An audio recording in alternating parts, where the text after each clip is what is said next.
everybody, this is the Vikan. So I was thinking about doing a little bit of an extra thing to the Ed Wood review. So let's talk about a couple of small little things that happened on the side and in this movie that I thought was a little bit fascinating.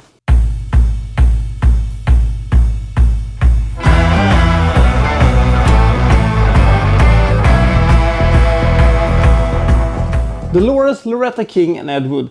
Now, there are some relationships in cinema history who simply are a bit too sorry, even decades later. So apparently, every single word had to be run through different legal wranglings and lawyers to avoid, lawsuits and stuff like that, because there has been so many conflicting ideas of who promised who, what at what point, and for how much money. So everything that had to do with, these sequences involving these characters had to be very, very carefully scrutinized in order to pass the legal loopholes. Probably the reason why those sequences are maybe the most truthful in the entirety of the movie.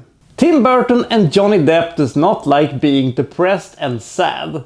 Now, as I mentioned a time or two in this little extra thing, this is not a straight up biopic. It is a story about Ed Wood, not necessarily the entirety of the truth of the matter. The thing is that if they would have done that, even back in the 50s, there was a couple of times where Ed Wood was really, doubting himself and having, struggling with his self-confidence, and he was, depressed and sad, and those sequences were in the script. But Johnny Depp and Tim Burton apparently just loved this guy a bit too much and loved his enthusiasm so much that they thought that, nah, we're skipping those things and we're just going to make him this happy idiot this entirety of this movie. And apart from one scene where Sarah Jessica Parker tears him a new one, almost every sequence in this movie, he is the same energetic, positive ball of misguided energy throughout the entire movie. I kind of like that because I don't want to see Ed Wood depressed either. A kind of backward story if you're thinking about it. Now, the classical biopic of this kind is that we have this genius who is a bit misunderstood by, corporate executives or, people who are running, movie studios or record companies or stuff like that. They just don't see this fantastic artist and they just demand that, he will compromise with his integrity and stuff like that. But he'll prove them wrong and, go on to have great success. This is a bit backwards considering that he's a bad director. He's a really terrible director, but he wants so much to be good, but he isn't good. So we have in this case, the evil corporation who wants to have movies that are good, and he wants to make his movies that is not good, but we as an audience sympathize with him. Yes, let him do terrible, horrible movies with, horrible production value because he's just such a positive and nice guy. It's a bit backwards if you're thinking about it, but it is also what makes this movie so damn compelling. You're really behind this guy despite him being a complete failure. Lisa Marie. My God, is Lisa Marie quite a looker. By the way, has she ever shown her boobs? Excuse me, may I ask why you are seeking that information? I'm asking on behalf of a friend.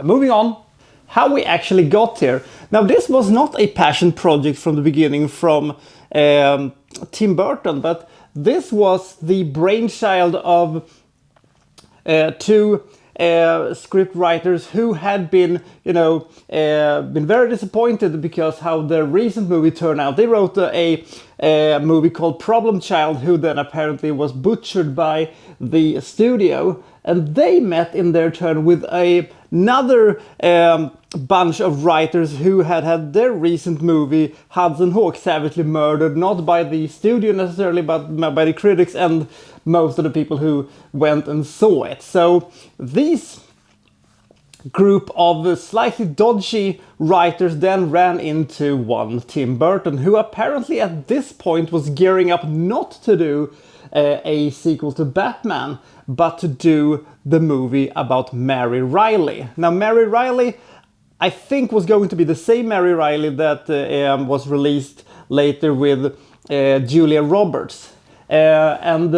He abandoned that thing, and they bonded together and they made this movie. The question is, would Mary Riley, would that have been a better movie than Ed Wood?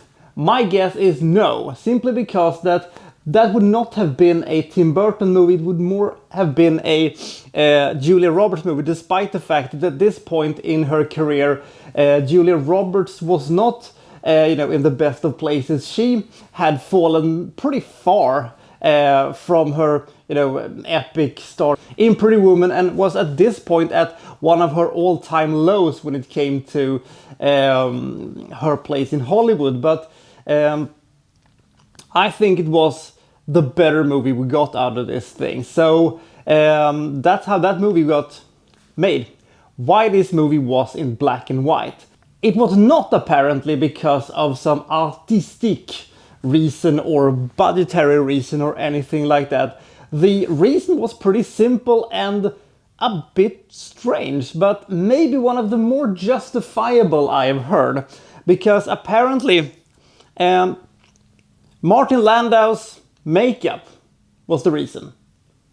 That's right, Martin Landau's makeup looked horrible in color, but in black and white it looked pristine and made him look exactly like Bela Lugosi. The question is, couldn't you just have gotten a new makeup artist who could have made a better job at it? Or was this simply something they realized too late and realized, hey, we gotta have to do this in black and white? I don't know. Apparently Disney was very, very nervous about this move, simply because, well, this might, scare off viewers or whatever it was. Now, I have spoken in the past that I don't really like the idea of making movies in black and white when you can do it in color. And would I have preferred this movie being in color rather than black and white? Indeed, I would have. It doesn't hurt the movie as much as it would have done otherwise, simply because the way that you would look at these Ed Wood movies would have been in black and white rather than color. So in a sense it doesn't hurt it as much, but I would have preferred it in color, but I'm okay with it. The odd structure of this movie. Now, one thing that this movie does that is a little bit strange is that it tries to have its cake and eat it as well, because I thought that either do a movie about, the relationship with Ed Wood and Bela Lugosi, or have this movie be made of the entirety of Ed Wood's life, having Bela Lugosi die with 30 minutes left of the movie, and then they dedicated that to the making of Plan 9 from Outer Space. It's a little bit of a curious choice. I don't know if it would have been better to make it half and half, or what you would have done. But as I said in my review, that if you would have made this movie entirely about the entirety of Ed Wood's life, you would have run the risk of having large parts of the story being a little bit sad, and maybe ending it after Bela Lugosi has died made the movie a little bit, ending at a sad note, rather than, the premiere of Plan 9 from Outer Space made the movie have a little bit of, an uplifting ending, helped the movie, but it still felt a little bit weird. But making movies is hard, so I'm not going to second guess how they did this, but it is still not the most effective way of making a biopic, although this is not quite a straight up biopic. It's a movie about Ed Wood, although they have taken some liberties with reality here, there, everywhere. But nothing in this movie made me, angry because they strayed too far away from the truth or whatever. Speaking of that, they never met. Ed Wood meets Orson Welles in a bar and they have a small little conversation with each other. Apparently the two men never met, ever. But it is a fun idea that the world's worst director and the world's best director would have met and would have exchanged, some thoughts with each other in a bar. It sounds like the beginning of a very funny joke. It is one of these things that clearly never happened, and it's a fun concept to think about, and considering the fact that this has nothing to do with what happens afterwards, it's just a fun little small sequence that doesn't have any repercussions for the rest of the story. I'm okay with it. It's another thing if you would have had a sequence that did not happen for realsies, had no base in reality, and was one of the catalysts of the finale of the movie, aka Bohemian Rhapsody. We haven't played for years. Go fuck yourself. The Other Wedding. Now, there's a lot of things that might end up on the cutting room floor, when a movie has been made, because apparently there was a woman that Ed Wood met during the events that took place in this movie, and they went away and they got married and they went away on a honeymoon. And it was one of those spur of the moment things, and it lasted about as long as some celebrity marriages, and it ended apparently when he walked into the room wearing women's clothes, which was one of the many quirks of one Ed Wood, and then, the whole thing ended. It probably would have felt a little bit out of place to have it. It would have cluttered up the already kind of cluttered up stories. So I understand why they decided to cut it, but it would have been a at least remotely entertaining little bit to have in the movie. But it's not anything that I missed, but it was kind of fun to realize that it was there. Maybe they could have, mentioned it in some passing or anything like that, but maybe that would have, confused things even more.